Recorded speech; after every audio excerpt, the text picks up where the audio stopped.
No podemos vivir eternamente rodeados de muertos y de muerte. Y si todavía quedan prejuicios, hay que destruirlos. El deber, digo bien, el deber del escritor, del poeta, del artista, no es ir a encerrarse cobardemente en un texto, un libro, una pintura, un mural, una revista, de los que ya nunca más saldrá, sino al contrario, salir afuera para sacudir, para atacar a la conciencia pública, sino ¿para qué sirve y para qué nació?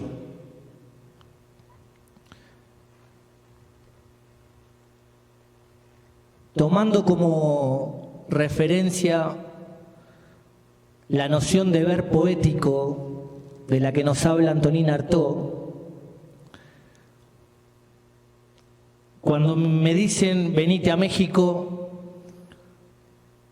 a participar de un foro, más allá de que sabía que quizás mis ideas estaban en un contrapunto bastante frecuente con la de muchos de ustedes, dije voy. Voy precisamente porque tengo esa pulsión. Tengo la pulsión de compartir con ustedes lo que estamos desarrollando. Y tengo la pulsión de compartir con ustedes la necesidad de que ustedes también se sumen a esta visión en apariencia radical. Yo escuché en algún momento en sus intervenciones decir, nosotros nos dedicamos únicamente a cuestiones particulares. No es nuestro métier, no es nuestra tarea pensar un cambio estructural. Lo que yo les voy a tratar de transmitir en estos minutos es que están completamente equivocados. Es una obligación de todos tratar de cambiar a fondo el mundo que nos rodea. Y bajo ningún punto de vista nos podemos conformar con aquellos elementos que nos proporciona el ámbito de la posibilidad, el ámbito de la realidad, el ámbito de esas pequeñas filtraciones que el poder nos entrega muchas veces como migajas para conformarnos y de esa manera anestesiar nuestro ímpetu transformador. Yo pertenezco a un colectivo que se llama LTF, Abolicionismo de la Cultura Represiva. Hoy por hoy se llama LTF, cuando surgió en el año 2012 se llamaba Locos, Tumberos y Faloperos. Es decir, la sigla tenía una denominación específica. ¿Por qué se llamaba Locos, Tumberos y Faloperos? No sé si todos manejan la terminología argentina. Locos creo que es una palabra universal. Tumberos es la forma en la que nosotros llamamos a la gente que está presa. Faloperos es la forma que nosotros llamamos habitualmente a las personas que tienen algún problema asociado a las adicciones. Nuestras inquietudes originarias circulaban alrededor de estas tres dimensiones, ¿no? Cuestionábamos la cárcel radicalmente, propiciábamos que lo único que se tiene que hacer con la cárcel es destruirla. No creemos en el maquillaje, no creemos en el paliativo, en la reforma. O sí, pero solo a los fines de, como decíamos antes, tratar de hacer mejor la vida de una persona en particular, pero bajo ningún punto de vista podemos conformarnos con esto. En el ámbito de la locura, lo mismo. La locura no existe, decimos. La locura no existe. Es una convención política la locura. Si de golpe yo ahora les cuento que escucho voces y que esas voces provienen de algún pitufo, ustedes inmediatamente van a recomendarme que visite un psiquiatra. Quizás lo hagan con mayor dulzura, con mayor cuidado. Quizás no tengan tanto tacto, pero me van a decir, mira, este tipo está loco. Pero si paralelamente yo, en vez de hablar con pitufos, hablo con Jesucristo, que vendría a ser otra variante de pitufo, nadie me va a poder decir nada. Al contrario, si alguno de ustedes llega a interpelarme, yo tranquilamente les puedo decir, me estás discriminando, no me estás dejando desarrollar mi credo religioso. Pero en los hechos, si nos posicionamos en la mirada de un extraterrestre, ambos comportamientos son lo mismo. Entonces la locura no existe en tanto ser, en tanto ontología, es también una convención. Y con las drogas pasa lo mismo. El prohibicionismo en materia de drogas, ¿no?, que padecen acá en México sustancialmente. Además de no generar ningún escenario positivo en términos políticos, también es una gran ficción. Eso de prohibir determinadas sustancias, habilitar otras. Siempre arbitrariamente, siempre de acuerdo al humor circunstancial de determinados actores políticos. En algún momento podría haber sido tranquilamente delito cualquiera de las aguas extrañas que para mi país, ¿no?, que tomamos en estos días. Podría haber sido delito. De hecho, en algún momento fue delito el alcohol. Usted me dirá, no, bueno, pero la dañosidad de ciertas sustancias es distinta. Bueno, yo le puedo decir que la soda cáustica, por ejemplo, o el ácido muriático son mucho más dañinos que la cocaína. Sin embargo, yo puedo conseguir ácido muriático o soda cáustica en cualquier ferretería y nadie me va a cuestionar bajo ningún punto de vista mi solicitud. Entonces también ahí está la política, también ahí está el determinismo, también ahí estábamos lo que hablábamos en estos días, la idea del poder de definición. Cuando yo les decía, miren, fíjense en la dimensión de la selectividad. En las cárceles hay pobres no porque los pobres delincan, sino porque los pobres son los señalados como clientes de un sistema, ¿no? Entonces transitamos originalmente estas tres dimensiones que, como verán, tienen muchas similitudes. La política atravesándolo todo, el poder de definición, la selectividad, las arbitrariedades, las estigmatizaciones, la jerarquización de instituciones que no cumplen ninguna función, es decir, no sirve la cárcel, como venimos planteándolo creo que a lo largo de todo este foro, tampoco sirve para nada el manicomio. Y para nada sirven las comunidades terapéuticas para adictos que se sustentan en la hipótesis del encierro y del aislamiento. Entonces pensamos, ¿por qué estamos sosteniendo todo esto? ¿Y por qué está tan legitimado todo esto, no? Allá tenemos una cárcel que es emblemática en la capital, que es la cárcel de Devoto. La cárcel de Devoto tiene, creo, 2.000 personas alojadas.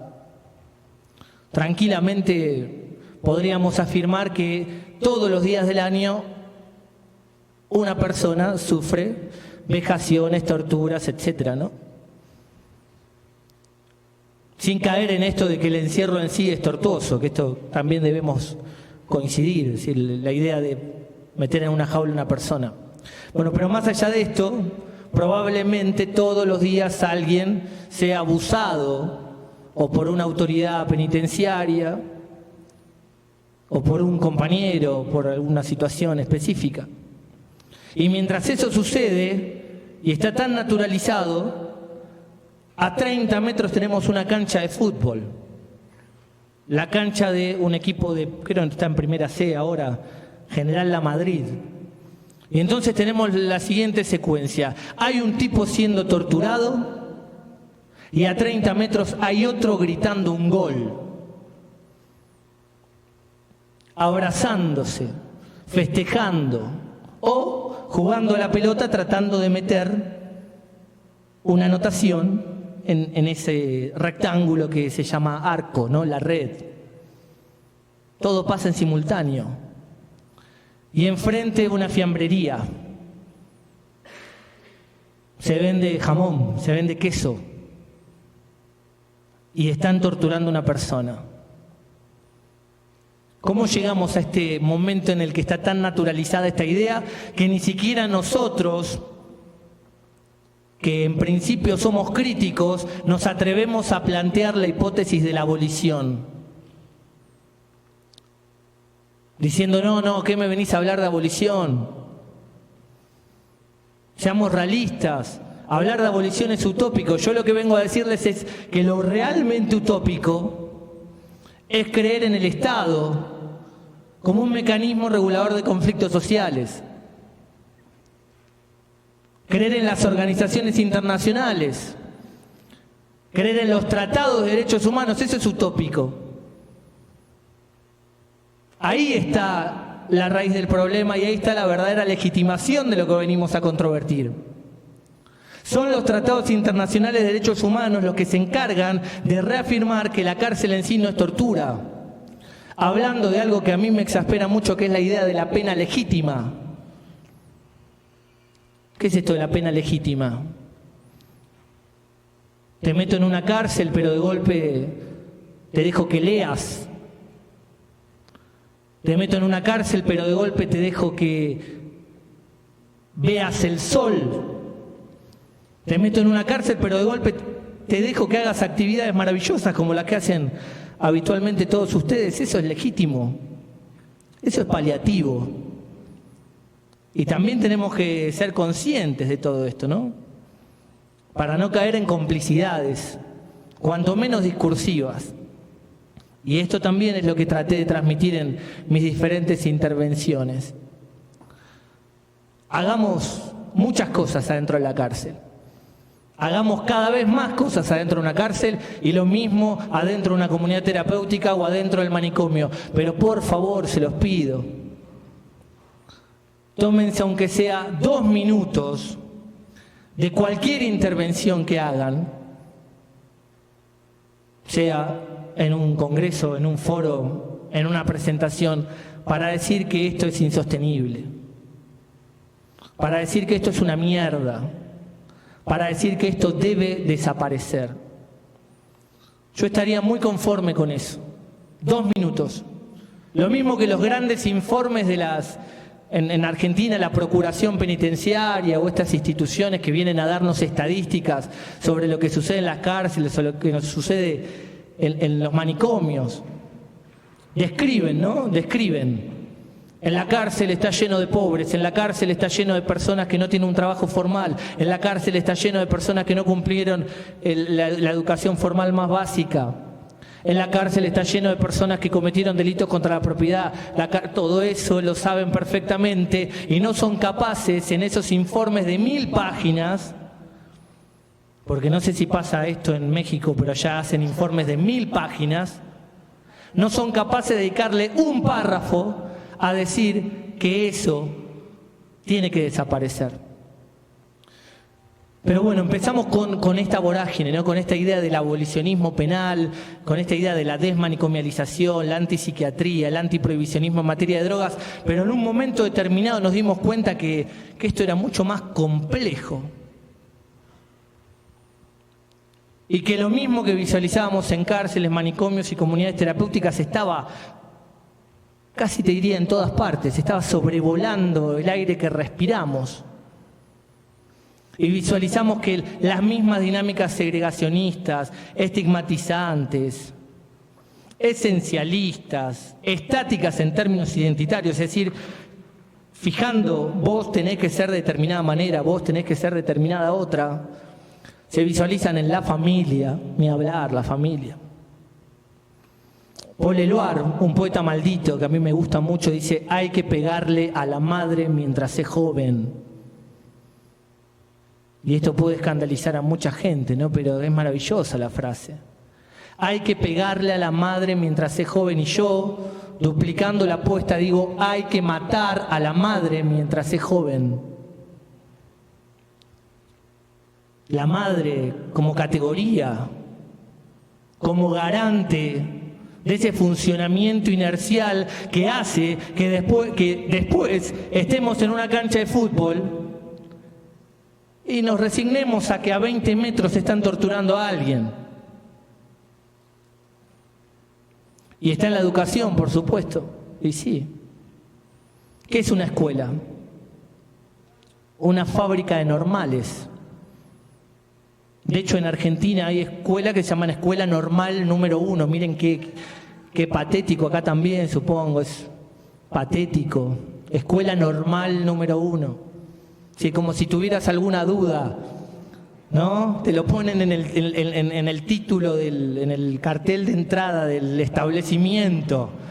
Escuela Normal número 1. Bueno, voy a entrar ahí ¿para qué? Para normalizarme. ¿Normalizarme en qué términos? En los términos de la norma vigente que sigue los mismos criterios de selectividad y de definición de los que hablábamos antes. Entonces, poéticamente vamos a decir, escuela que forma normales debe cerrar. Y les leo algo cortito y después sigo. Pero para que sepan qué es lo que se piensa desde el abolicionismo de la cultura represiva, ya no desde la obviedad. Porque a esta altura, disculpen que lo diga de esta manera, que la cárcel deba desaparecer es una obviedad.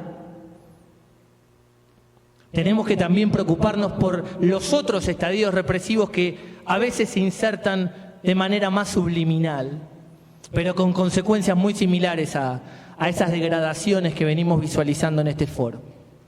Causalidades sonoras se llama, y está en mi último libro, se llama Un genocidio de vacas sagradas, que ya se darán cuenta por qué el título, ¿no? Las vacas sagradas, mamita querida, sos intocable, lo primero es la familia, defiendo la educación pública, todas vacas sagradas que hay que desterrar.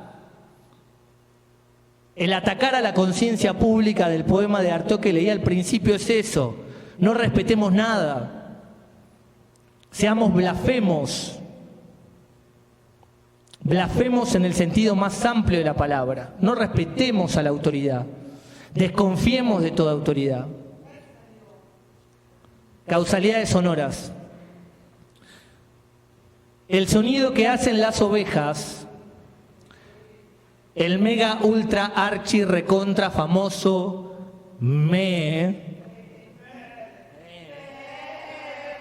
se llama balido. No sé si lo sabían, pero se llama balido. Una oveja bala, dos ovejas balan, todas las ovejas balan. Las ovejas y las balas, por lo tanto, y en estricta consecuencia de lo dicho, se encuentran ligadas entre sí casi por genética, casi por clasificación zoológica, casi por mandato semántico fonético. Las ovejas conviven con las balas desde su propio nacimiento.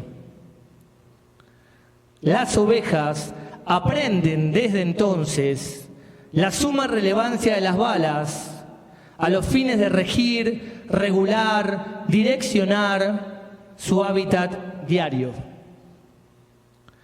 Sin balas no hay ovejidad. Frase de cabecera que desde muy pequeñas repiten todas las ovejas. Las ovejas desean, necesitan, exigen la presencia de las balas. Ergo, las ovejas desean, necesitan, exigen la presencia de un pastor. Ergo, las ovejas desean, necesitan, exigen la presencia de un pastor y su fusil. El balido funciona en este caso como una suerte de legitimación a priorística y o dispositivo de formación que hace que las ovejas naturalicen, normalicen la presencia de las balas, la presencia del pastor y su fusil, la presencia sobre todo de ese íntimo deseo de ser reprimidas, tan propio y característico del prototípico comportamiento de las ovejas. El pastor las reprime, claro está. Pero para las ovejas el pastor es solo un tipo que procura la unidad y garantiza el orden. Sin pastor sobreviene el caos. Segunda frase de cabecera que desde muy pequeñas repiten todas las ovejas. El valido ocupa en la vida de las ovejas el mismo rol que las escuelas ocupan en la vida de los seres humanos. El valido hace que las ovejas amen a los pastores. Las escuelas hacen que los humanos amen a las basuras que los gobiernan. Entonces ya tenés la familia, hay que matarla mientras es joven a mamá, a papá también, por supuesto, siempre hay que guardarse una bala para papá. Tenés la escuela, tenés el trabajo, ¿no? Después, trabajo, que no sé si saben la etimología, es tripalium. Tripalium es un mecanismo de tortura, te lo dice la propia etimología. Y de golpe nos encontramos con ¿no? Colectivos gigantescos de trabajadores reivindicando la dignidad del trabajo. Para pensarlo también, ¿no? Pasamos una X cantidad de tiempo en la escuela y después o te mandan para la universidad o te mandan para el trabajo, siempre y cuando tengas suerte. Después vamos a ver que si no tenés suerte te mandan a los establecimientos de los que hablamos al principio. Pero trabajo, tripalium. Y te comes 8 horas también con suerte. Y si no son 12, y si no son 13, y si no son 14. Y te consumen la vida y te consumen el tiempo. Como lo planteaba el compañero hace un par de exposiciones, el factor tiempo. Y miren lo estúpido que sonamos cuando decimos, hey, ¿vos qué haces en tu tiempo libre? Te juntás, ¿no? Primera cita. Hola, ¿qué tal? ¿Cómo estás? ¿De qué signo sos? ¿Venís siempre a este foro? Sí, yo vengo de Argentina. ¿Vos de dónde sos? Ah, Colombia, qué lindo, Colombia. ¿Y qué haces en tu tiempo libre? La gente se pregunta eso. Naturalizado 100%. ¿Qué haces en tu tiempo libre? ¿Qué significa que exista tiempo libre? Que en contraposición todo lo demás es tiempo esclavo y está ahí, adelante de nuestros ojos y no lo visualizamos y lo dejamos pasar. Y está también en el lenguaje, por supuesto. Si yo le digo a ella, che, me pareces una mina muy noble, como hablamos allá en Argentina, una mujer muy noble, quizás hasta se ponga contenta, porque sentirá que la estoy elogiando y noble viene de nobleza. Entonces también en el lenguaje se meten los mecanismos represivos, porque lo bueno es lo que está allá arriba. Lo bueno es parecerte al rey. Lo bueno es ser como ellos, por eso quieren incluirte.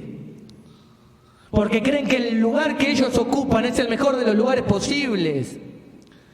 Y una de las cosas que vamos a plantear desde el abolicionismo y la cultura represiva es también algo que circuló en este foro. Pará. Quizás yo no crea que ese lugar al que vos pertenecés sea el mejor de los lugares posibles, pero te filtran en el lenguaje una categoría. Sos noble, en consecuencia sos buena. Otra trampa. Y al revés, si yo le digo sos una mujer siniestra, ella quizás se enoje. Y siniestra viene de sinistra.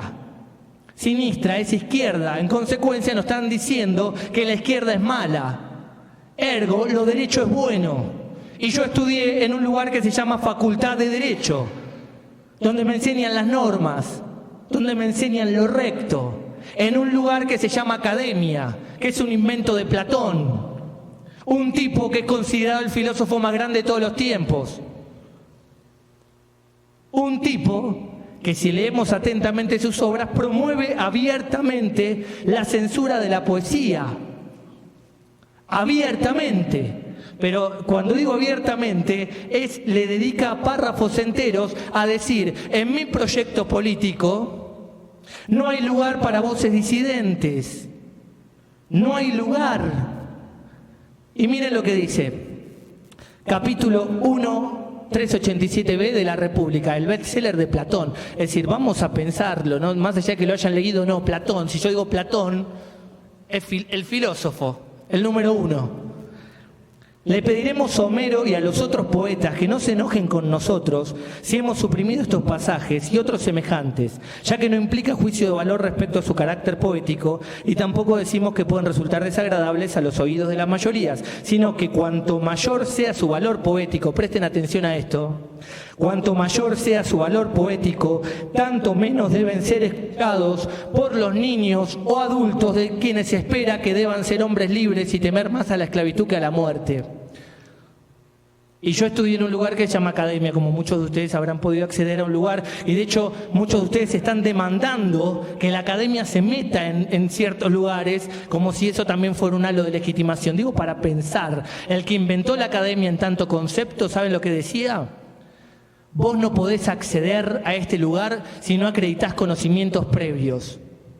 Conocimientos en geometría. La pregunta es, si yo quiero aprender geometría, ¿a dónde voy? Ya tenemos un minuto. Sí, me voy. Tengo para 2 horas más. Bueno, es un problema. Yo sabía que iba a pasar. Estoy acostumbrado a 7 horas. Pero bueno, a ver, estoy muy mal. A ver, sí, porque no hablé de Dios todavía. Porque no hablé de Dios. Porque no hablé de lo que representa a Dios, en tanto figura también completamente legitimada. Dios único y verdadero. Y ahí empiezan todos los problemas. Porque la unicidad, ¿qué asegura? La muerte de la multiplicidad. ¿No? Se pusieron a pensar en esto tan elemental, porque yo, si hablo mal de Dios, también me van a tildar de blasfemo, algunos se van a ofender. Sin embargo, yo no me ofendí cuando en el hotel apareció esto. ¿No? Creo que me estaban provocando. Me pusieron el Nuevo Testamento en la mesa de luz. No, yo que digo, Dios es un culo que solo sirve para cagar, por ejemplo. Yo que digo en mis libros, Dios no ha muerto, a Dios hay que matarlo. Y me pusieron esto y yo no me sentí interpelado, porque creo más o menos que cada uno puede tener la creencia que se le antoje, pero ¿saben una cosa? Esta creencia no piensa lo mismo y se encargó sistemáticamente de destruir la multiplicidad, de destruir la disidencia. Porque se venden como amor, y esto es importante que lo diga, se venden como amor.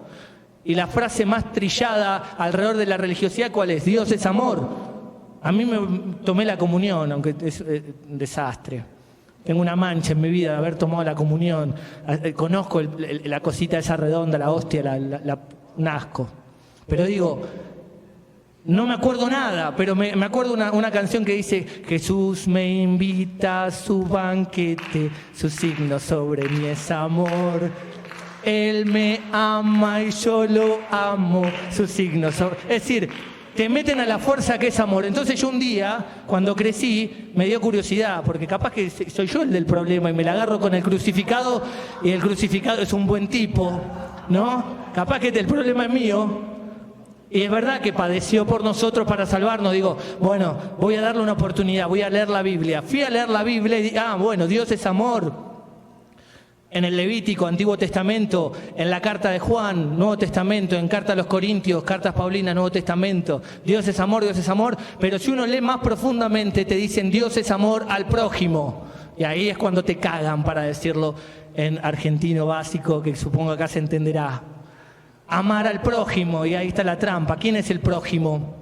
El próximo, el parecido, el semejante. Ergo, te están diciendo que tenés que querer a tus iguales. Ergo, y esto no es interpretación, sino lectura bíblica, 2 renglones más abajo, te dicen que con el que piensa distinto no tenés que compartir la misma mesa. Entonces, obviamente que vamos a naturalizar la cárcel, obviamente que vamos a naturalizar el manicomio, obviamente que vamos a naturalizar castigar a cualquiera que se nos cruce por ser distinto, y obviamente que todavía en el siglo XXI va a ser un problema explicar que a mí me gustan las conchas, las pijas, la mezcla de conchas, pijas o pingas, no sé cómo se dice acá, no sé.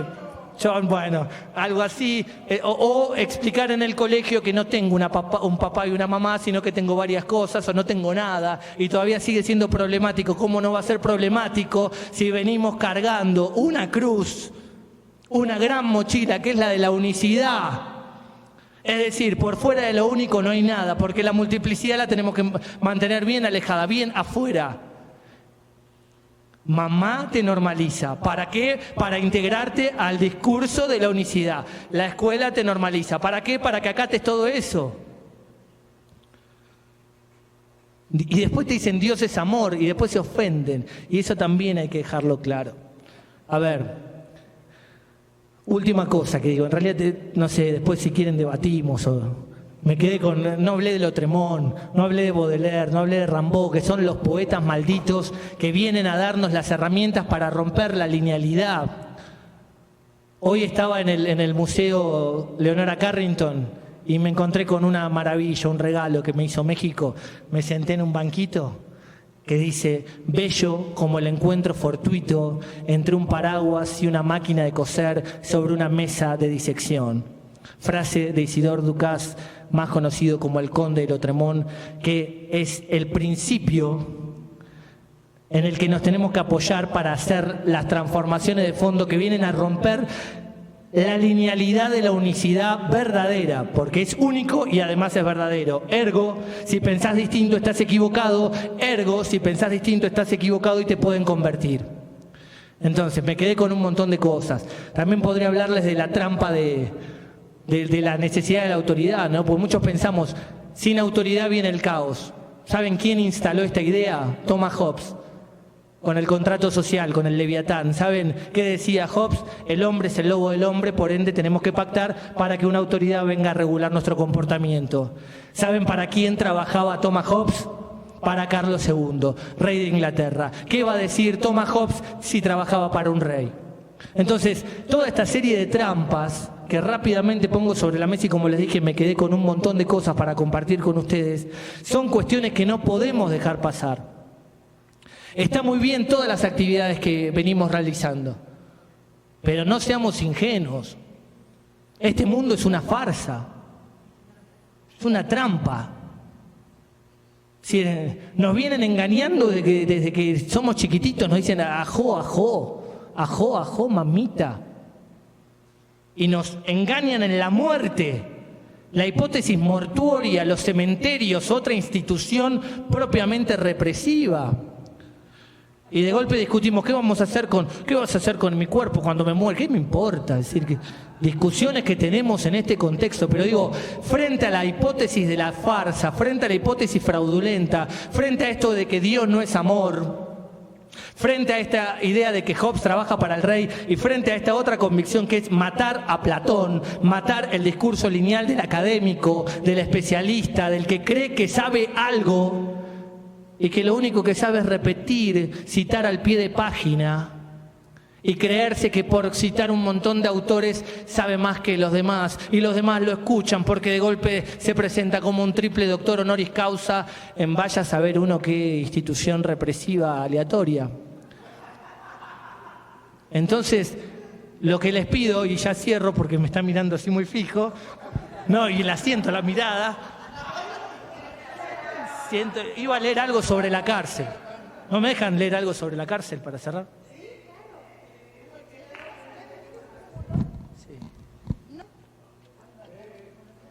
Sí, es posible quedarnos un ratito más. Sí, cómo no. Pero... Sí, el debate. ¿Sí? ¿Abrimos ya debate? Esto lo leo después del debate. Ok, perfecto. Sí, también. Entonces, ¿abrimos debate a preguntas? Un aplauso para Maxi. No me aplaudan. Digo, visualicemos la farsa. Este es el punto. Todo bien con lo que estamos haciendo. Denunciemos la farsa. No creamos en nadie, es decir, demasiado bien vestido. Todo, no, en vos sí, en vos sí. En vos sí, sos amigo. Pero es decir, y yo también me vine bien hoy. Me vine bien, ¿no? Bueno, pero digo, desconfiemos. Y desarrollemos no solo la crítica, sino la capacidad de destruir. Destruir las columnas que sostienen la gran mentira de la existencia, ¿no? Destruí y gozá con el olor de los escombros. El polvillo de una estatua asesinada es cocaína en la nariz de los que odian. Muchas gracias.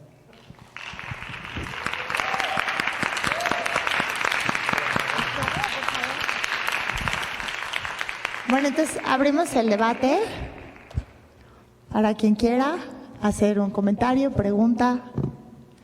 Yo creo que, nada más un pequeño paréntesis, creo que Alejandra Díaz, tal vez si alguien tiene una pregunta que hacer o algún comentario, lo podemos hacer llegar a través de Amor, si nos pudieras ayudar como algún mensajito y que ella nos pudiera responder si alguien tiene una pregunta para ella. Por aquí tenemos, ¿tienen el micrófono o les paso este?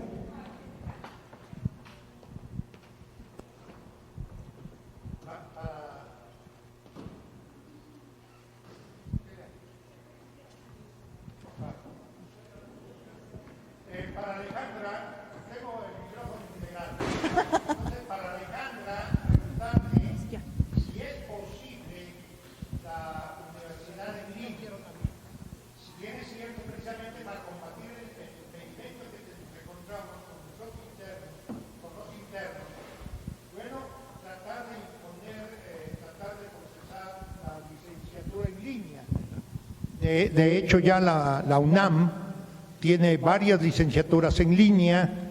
Es posible, yo hice una maestría en línea, entonces es posible que podamos llevar, por ejemplo, artes plásticas al reclusorio a través de líneas. Y un último comentario. En una forma paradójica, con todo lo que se ha estado hablando aquí de reinserción social, de personas privadas con la libertad, has hecho uso, goce y disfrute de la libertad de expresión. Yo daría mi vida para que tengas la libertad plena siempre de hablar, aunque jamás esté yo de acuerdo contigo. Pero en la realidad, en México tenemos un dicho que decimos: con estos bueyes tienes que arar. Puedes pararte a medio terreno a gritar y a maldecir a Platón y a maldecir a Dios y matar a tus padres, o puedes tomar estos bueyes, que es lo único que tienes, arar y hacer producir la tierra. Haz lo que quieras en tu ejercicio de libertad. Gracias. ¿Puedo responder a eso?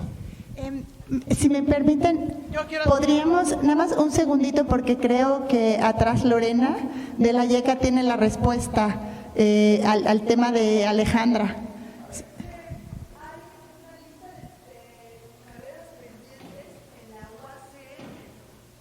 Espérame tantito, Lore, para que te escuchemos todos.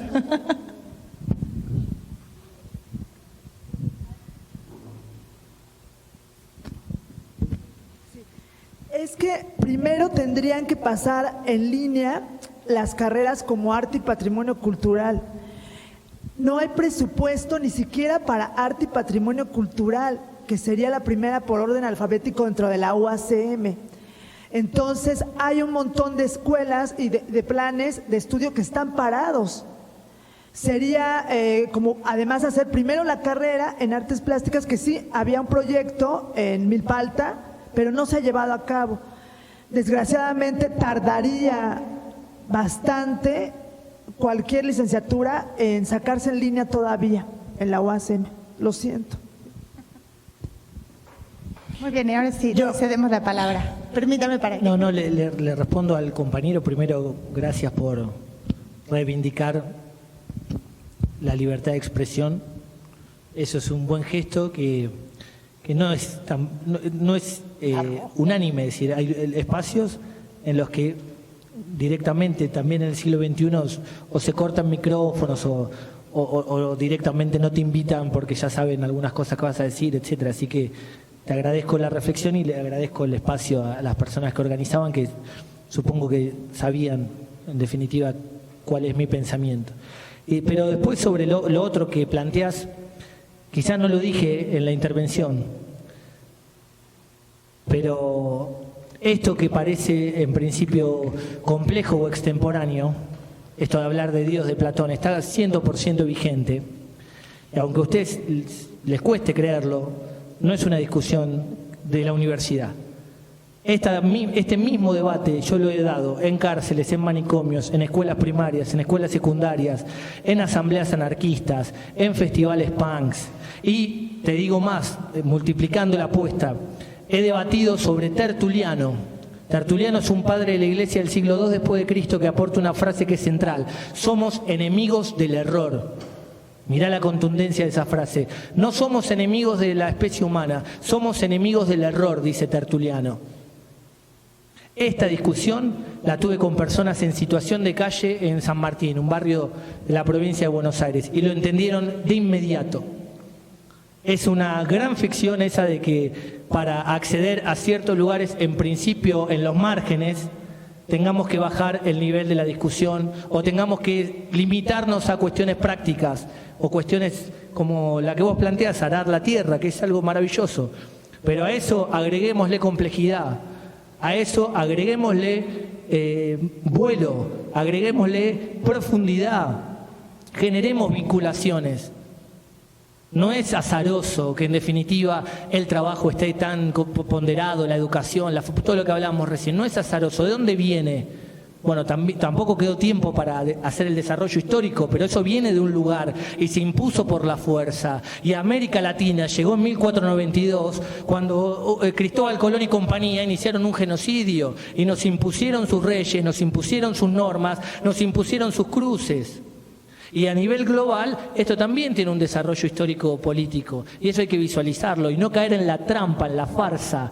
Eso es lo que planteo, siempre con mucho respeto, abriendo el debate, a diferencia de, como dije antes, estas posturas que históricamente están manchadas de sangre. Porque no es el momento quizás, pero podríamos al azar leer en voz alta cualquier versículo bíblico y nos vamos a encontrar con persecuciones o de los madianitas, o de los cananitas, o de los amonitas, o de los moabitas, o de los ismaelitas. Es decir, todos los pueblos rivales del pueblo elegido fueron perseguidos. Y luego Jesucristo en el Nuevo Testamento dice: si no estás conmigo, estás contra mí. Y eso es la lógica binaria llevada al extremo, y es algo que en lo personal yo no quiero tener nada que ver con eso. Sí. Yo respondo tu pregunta y no me centro en nada, con todo respeto, porque no creo en la centralización, no creo en los marcos tampoco, pero igual, gracias. Muy bien, vamos a... Yo te quiero decir algo. Los mexicanos le ponemos ejemplo al mundo de lo buen anfitrión que somos. Quiero preguntarte, primero decirte que bienvenido a nuestro país. Toda la gente que viene a este país sabe que México es muy plural. Y otra cosa que te quiero preguntar, que si tienes hijos. No entendí. Te quiero preguntar que si tienes hijos. A ver, y yo te voy a decir que no, y te quiero preguntar si crees que un hombre se completa con la paternidad. No, no necesariamente no era por ahí. ¿Sabes qué quería decirte? Contame. Que si tenías hijos, porque deben de ser muy brillantes tus hijos. Porque tú eres muy brillante. Entonces, yo admiro los cerebros brillantes. Por eso te quiero felicitar. Nací en la alta montaña de Guerrero.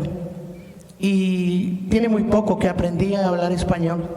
No hablaba español y sabía leer y escribir. Y me encantan los cerebros brillantes. Solamente te quería preguntar que si tenías hijos, porque deben de ser igual de brillantes que tú.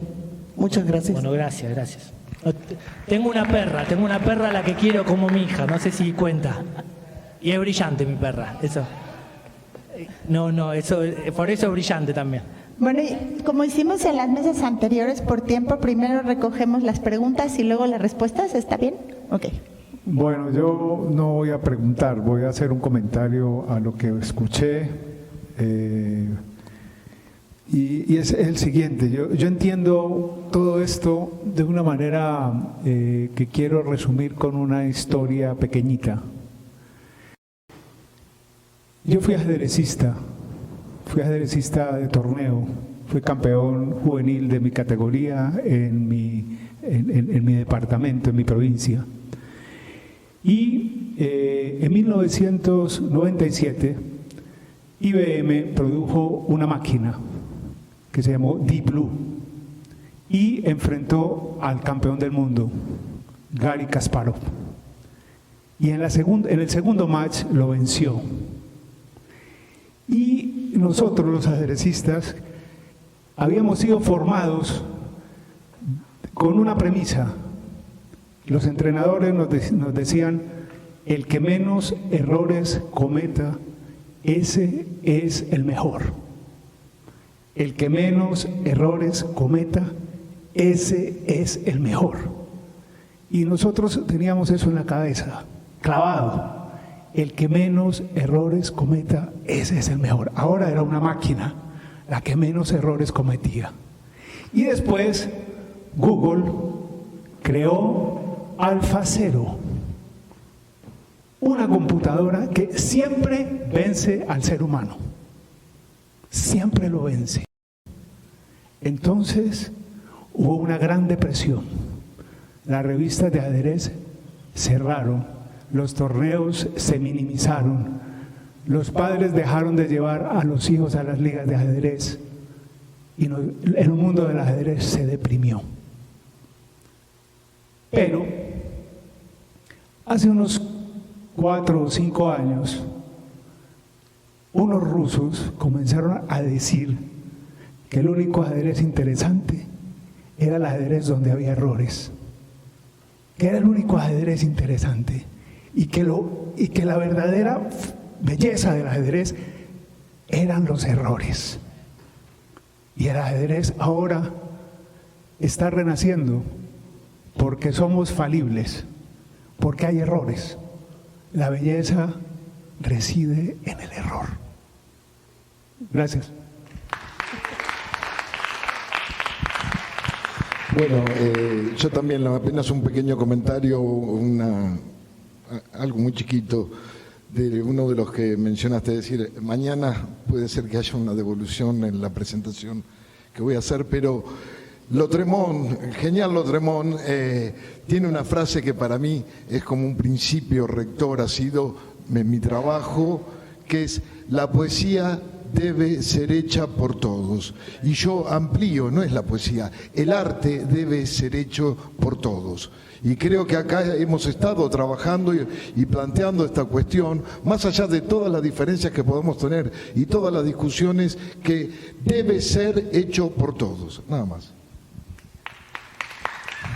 Sí, y a eso, una cosita, y a eso Enrique Molina suma una reflexión donde dice, a ver, es debe, no puede, ¿sí? Que es muy sustancial la diferencia, y dice por todos, no para todos, como simplificándola, es decir, por todos, deber poético, es decir, compromiso. Por eso arranqué con Antonin Artaud, que es heredero de esa frase. Cuando te dice atacar a la conciencia pública, convoca a Lautremont en esta demanda de empecemos a trabajar en conjunto, incluso aquellos que creemos que somos los solitarios, por estar en contra de las grandes estructuras que sostienen la cultura represiva. Sí, esa frase es monumental.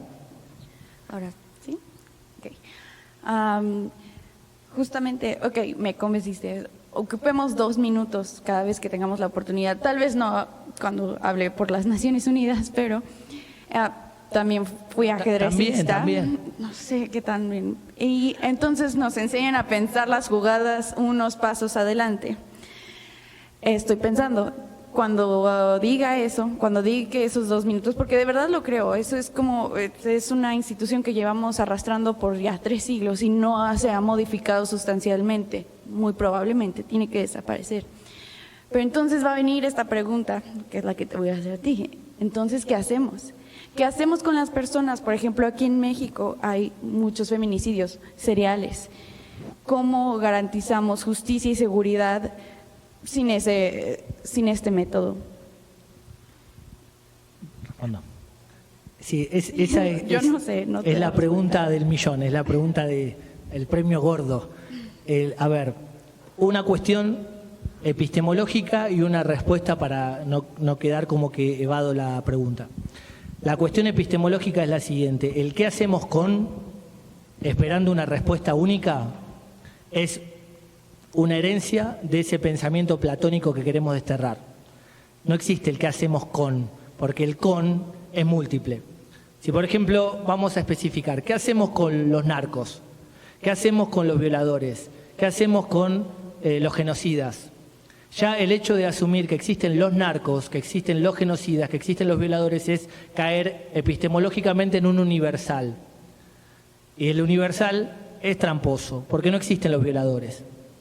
Es decir, existen las personas que cometen conductas específicas. El delito no existe, existen conductas catalogadas por el poder como etcétera, ¿no? Es decir, epistemológicamente la manera en que formulás la pregunta se puede controvertir. Dicho esto, a ver, en algún momento, cuando el posicionamiento no se había radicalizado tanto, hicimos una película, se llama Rejas, Suspiros y Llaves. Se las recomiendo, está en YouTube. Año 2013. Ahí recopilamos testimonios de personas privadas de su libertad, de defensores, de antropólogos, de militantes varios sobre la cárcel. Y sobre el final establecimos una serie de propuestas que se pueden llevar adelante en el largo plazo, generando cuanto menos la reducción del aparato represivo. Ahí hablábamos de la eliminación del certificado de antecedentes penales. Ahí hablábamos de la eliminación del Instituto de la Prisión Preventiva. Ahí hablábamos de la descriminalización progresiva de conductas. Decíamos, el 70% en Argentina, acá creo que era más, menos, son personas que cometen delitos contra la propiedad.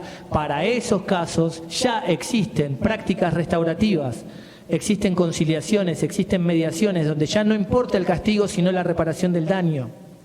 En el plano de las drogas, la hipótesis de la despenalización o la legalización también puede ser plausible de desarrollarse en el corto plazo. Y ya con todo ese universo de medidas, pasás en números argentinos de 85.000 presos a 3.000.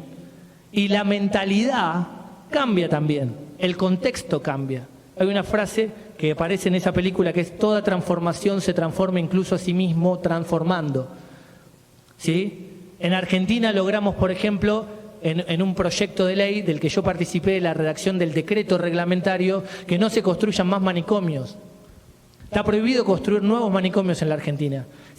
Y la idea es a los existentes ir sacándolos. Y eso hace un tiempo era imposible. Entonces se pueden hacer cosas en el corto plazo, seguro. Y en cada instancia de estas dinámicas represivas también va a haber propuestas en este sentido. Te cuento algunas en las que yo trabajé personalmente, pero a los fines de entender una familia distinta, una educación distinta, una sexualidad distinta. No lo dije antes, pero la religiosidad se mete hasta en el sexo con la posición misionero, no sé si le dicen así acá. Y los monjes establecieron esa posición como la más usada, la normal, porque es en la que supuestamente se frota menos el clítoris femenino. Entonces, hasta en una posición sexual están metidos. Todo el trabajo que se está haciendo en materia de géneros, combatiendo las estructuras patriarcales, también son un gran avance. Y así un montón de cuestiones. El trabajo que se está haciendo alrededor del lenguaje, pensando etimologías, pensando incluso el lenguaje inclusivo. Es decir, cosas interesantes que están pasando y que son, en cierto punto, una manera de ir confrontando esta cultura represiva. Siempre tenemos que saber que la cultura represiva se reinventa a sí mismo. Porque, por ejemplo, pueden desaparecer las cárceles, pero de golpe a las personas que se portan mal le clavan un microchip en la rodilla.